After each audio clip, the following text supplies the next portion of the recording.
CNN. Charlotte Jacobsen, vous nous proposez ce matin une œuvre qui va nous plonger au cœur d'une histoire d'une famille française sur plusieurs décennies. À travers cette vaste fresque romanesque, vous nous proposez une exploration captivante de la vie familiale marquée par des expériences uniques et des émotions profondes. J'ai essayé de résumer au mieux ce magnifique bouquin que vous nous proposez qui sort chez Flammarion, Dans la maison d'été de Karine Resset.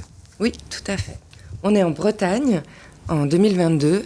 Dans la maison Les Hortensias, maison de famille qui va être vendue, ce qui est l'occasion pour l'auteur de dérouler la bobine du film familial. Karine Resset emprunte pour son 10e roman le titre que donna son grand-oncle à son unique roman, La maison d'été, publié en 1955, c'est une sorte d'hommage. Mais avec l'ajout de la préposition « dans la maison d'été », on sait immédiatement que la maison n'est pas le seul personnage, mais que c'est bien la vie et le destin d'une famille qui vont nous être racontés. Alors ce roman, il m'a évoqué véritablement un carrousel avec un pôle central, qui serait la maison, et puis les petits chevaux de bois bien arrimés, qui montent et qui descendent autour de ce pôle central. Comme un manège, ce livre décrit le mouvement, celui des Reiss, cette famille française bourgeoise de la fin du XXe au début du XXIe siècle.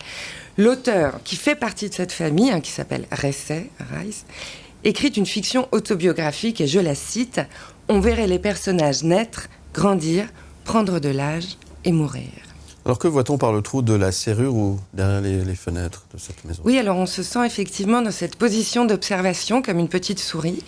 Au centre donc, on voit les grands-parents, 3 enfants, la grand-tante, un neveu, 7 petits-enfants, 8 arrière-petits-enfants. Alors je vous rassure, il y a un arbre généalogique qui est placé au début du roman pour aider le lecteur.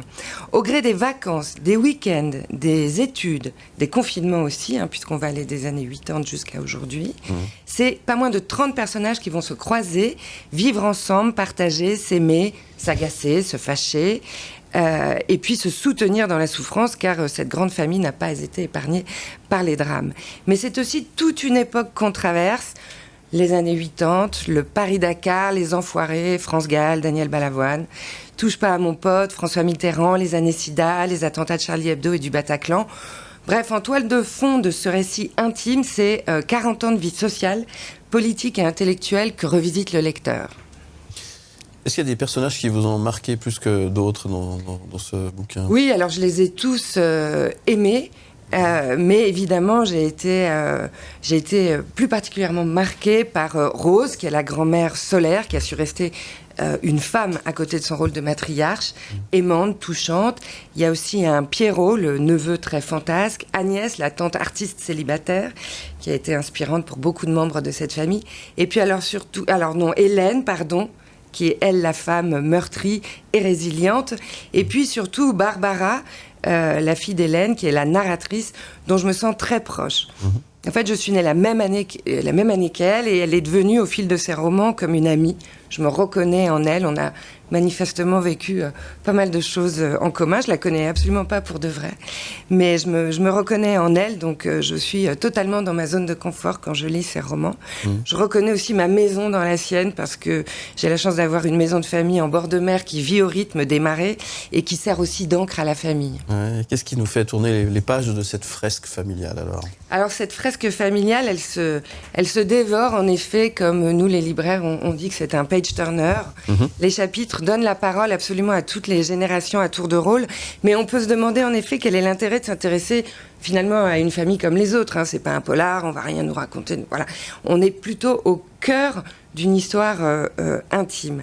Et c'est bien cela qui nous plaît et qui nous fait tourner les pages, puisque ça nous permet de mieux comprendre qui nous sommes, de mettre des mots sur ce qu'on ressent grâce à l'auteur qui nous souffle à l'oreille, comme ça, dans le silence de la lecture, des choses que nous n'aurions pas comprises si nous ne les avions pas lues. Donc encore une fois, j'insiste sur le fait que la singularité de la lecture, qui est une activité solitaire, c'est de nous relier en permanence au reste du monde, en éprouvant par procuration des expériences qui peuvent nous montrer le chemin. Voilà, et c'est en partie pourquoi j'ai aussi énormément aimé lire ce roman. Et je vous souhaite autant de plaisir que j'en ai eu. Merci Charlotte. Dans la maison d'été, Karine Resset, chez Flammarion, et c'est à découvrir absolument. Ça fait envie de lire. Vous aimez beaucoup lire. Vous aimez lire Fanny, elle aime lire. J'aime bien, mais je lis pas. lis pas, Mais ça c'est va vrai que le temps. parfois j'aime bien, mais là je vais aller l'acheter. Ça fait Je crois. envie, hein. À Maison d'été, ça me fait envie, ouais. Dans la maison. Dans la maison d'été. Ouais. Monsieur Raclette, il lit de temps en temps. Alors j'aime bien lire quand j'ai le temps de me poser. Donc jamais. En deux raclettes. Mais si j'ai un livre qui me plaît, alors je suis capable d'avaler en un trajet de train.